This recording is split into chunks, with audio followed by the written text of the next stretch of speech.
Oops. Ah, jeez. So that's basically how it feels. That's here it gets my home dir. It extracts Thierry Zoller from the input. There you see it. It's a plain, obvious directory traversal. He makes directories, he traverses the directories, and this is unauthenticated. So anybody could connect to your OBEX server and just traverse your whole directory system. And I'm sorry, but every 13-year-old knows that when he's writing an FTP server, he better filters out this stuff. I mean, come on, you can't be serious, but they were. So that's the local root exploit he puts there. And that's actually the phrase here. Yeah. Okay, I think it should be back up. So interesting to note also is that now we don't need to log in because Apple chose to have the RFCOM port 3, which is there for syncing your PDA, to have it open even before you log in. And as Kevin bound it to port 3, we can now connect to it even without that user logged in. So that MAC address is obviously spoofed or changed. So there we have. So that's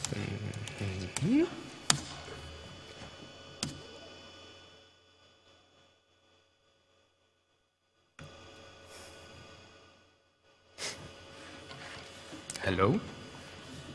Oh, there we are. So what user are we? We are user Bluetooth. We'll see this in a minute. Actually, what I use here is AT shell, which comes with Blue Diving, which is a nice auditing package for Bluetooth. It uses code which actually was written for Blue Chase, which was a project from the Chaos Computer Club in 2003, I believe. I used that code to launch a shell instead of just using RFCOM and using Minicom. Oops, that was my microphone. Using Minicom to connect to the port. So I'll just launch the shell. I launch the local root exploit, and we should be root. That's it. Now we can scan for other devices, compromise other devices. That PC may be within a company or whatever. It may be a Windows PC or something along these lines.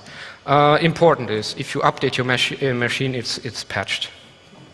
Kevin waited over a year until he published the stuff, so I think that's he made public the stuff, so I think that's pretty reasonable enough. Oh, another thing. Oops.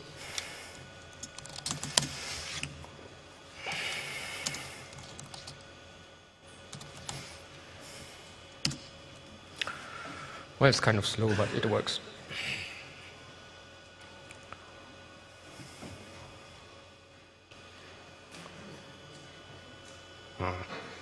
Well, anyways. I think I pretty much showed the point. Getting my microphone over here. Oh, cool. It worked. So there are the link keys for these devices. We have, that's actually another device. It's not that beef. That was another USB stick. These are the devices that the Macintosh was authenticated to.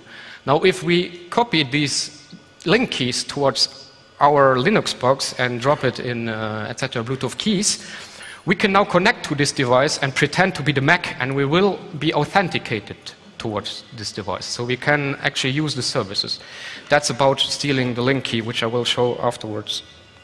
Also the concept behind this. So can we switch to this PC again?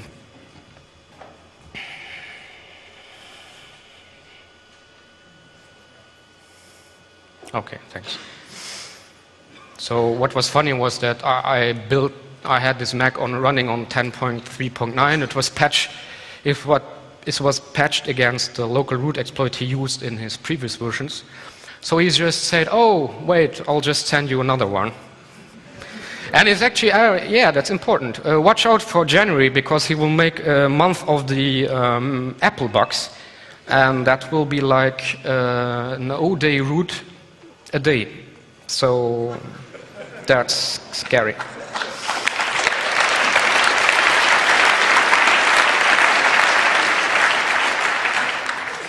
That's Calvin too. That was his girlfriend. Windows Whitcomb, buffer overflows. So we have remote code execution also in these drivers. There's plenty of stuff. There are basic implementation issues, the // there are buffer overflows, there are format string, there's pretty much anything. This special exploit only works 1 out of 4 times, because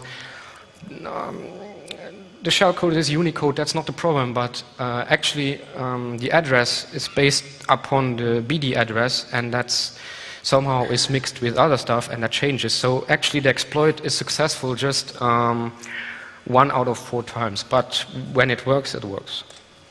So actually versions known to us are these. There might be others. They are all patched. The problem with this is pretty obvious. Who in this room knows, and just wave your hand, who in this room knows what version of stack he has installed on a Windows machine, if you use Windows? What stack version you have installed? If you know, wave your hands. You see, that's the problem.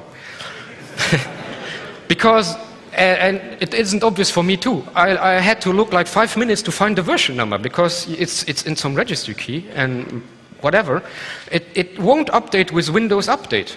Most people believe, well, I have a Bluetooth stack, so, well, it will be updated with Microsoft. No, actually, most vendors choose not to go with Microsoft stack this time. And it's strange that there wasn't any public bug within that stack, but there was plenty of bugs within third-party stacks. So, that's important. If you update your machine, it won't update the third-party stack. That may be obvious, but it's not obvious for the general user. You have to actually go to the site and download the patch to actually have it running. So I guess there may be a lot of persons within this room to actually have a vulnerable version. That said, Whitcomb was bought by Broadcom, and it's pretty darn complicated to have your Whitcomb stack updated. So actually there might be lots of people that run vulnerable code and they don't know it. But that's nothing new. So, protocol issues. That's, I don't know if you recall him. It's Iraqi information minister. So why the pin is not that important? The problem with unikeys, how to find non-discoverable devices, random number generators that may be from hell, link keys, reconstructing them, abusing them, reinforce pairing corruption. So, why the pin is not that useful? Actually, this is the authentication logic implemented in the 1.2 protocol. The pin is not really that useful, the link key is. So, as an attacker is after your link key, it's not after your pin. Your pin actually, if it's not hard-coded, it needs user interaction on the other side, and the user will, of course, see that you want to connect and ask for a pin. So that's pretty obvious. The link key is, basically, here's why. The authentication starts. So the link key is authenticated already. Yes, well, whoop, authentication, okay, but that's obvious. Is a link key available? Yes, it will authenticate a link key. That's basically Diffie-Hellman like they do in the pairing. If that's okay, you authenticate it. The pairing, the moment you enter your PIN, is actually here. So if it's not authenticated, if you don't have a link key or the wrong link key, then you will enter your PIN. So that means if we have the link key, we can actually go around the pairing process, which implicates that you actually manually enter a user PIN, a Bluetooth passkey, as we call it now. So the link key is enough to authenticate. Important also, the encryption that uses the AO algorithm can be calculated from the link key. So as soon as you have the link key, you can decrypt the traffic, and that's also very important. Also not so obvious is if we have the link key, we might not only connect to the slave pretending to be the master, but we can also pretend to be the slave connecting to the master with the same link key, and it will work. Unique keys. Unique keys are generated by the device. Actually, I have not seen them. Actually, they are for very, very small devices. I hope it's not used that much. They are based on a pseudo-random number generator that may come from hell, as we see afterwards. It's permanently saved and cannot be changed. The problem is A has a unique key. It authenticates to B. Afterwards, A authenticates to C. And because the unique key is the same, B may now decrypt the traffic. That's also why the ZIG clearly does not recommend its use, and it's within the specification. It's just that it's not so obvious, so I mentioned it. How to find non-discoverable devices passively, and that's very important too. We knew RedFang, we know now that L2 ping works. Our target address is a 48-bit address. I think that's Nokia. Actually, RedFang has to brute force through all the different BD addresses, and actually waits for someone to answer. To further reduce the space, Joshua found a really slick way. Here's what he does. We sniff on a preset channel and wait for devices to hop by, capture the Bluetooth preamble, extract the channel access code, which is based on 24 bits of the BD address, and we recalculate the BD address, so we have this part. Then we extract the error correction field in the baseband header, which is basically CRC. It's a 10-bit field. And we have this part. Now, step 3 is assume the first bit 0. That's easy. And what is left is 8-bit. So we just have to brute force 8-bit, and that's pretty easy and pretty fast and pretty reliable, because if we miss a device, no problem. We just start over and we'll find it. That does only work with the sniffer, and we see that's the crutch here, because currently there's just commercial versions, and they are not cheap. You might find them on eBay, but the goal here is, for everybody of us, should be actually to make this technology to sniff available to everybody, and then we see Bluetooth will pretty much crumble down, because what saved Bluetooth was that in order to really dig down in the foundation of the protocol, you need a sniffer. You need to know the hopping sequence, you need to follow it. And it's pretty much security through obscurity, not because of the implementation, not because they didn't publish the ciphers or they did reinvent the wheel, but simply because to actually really audit a device, you have to follow the hopping sequence, and you need to buy a device like this, which is a BPA 105, which sold around $10,000. You may find it on eBay for $1,000 or less. And that's pretty much, if we as a community find a way to actually hop these sequence, to actually find the frequency hoppings. To actually find the frequency hopping sequence.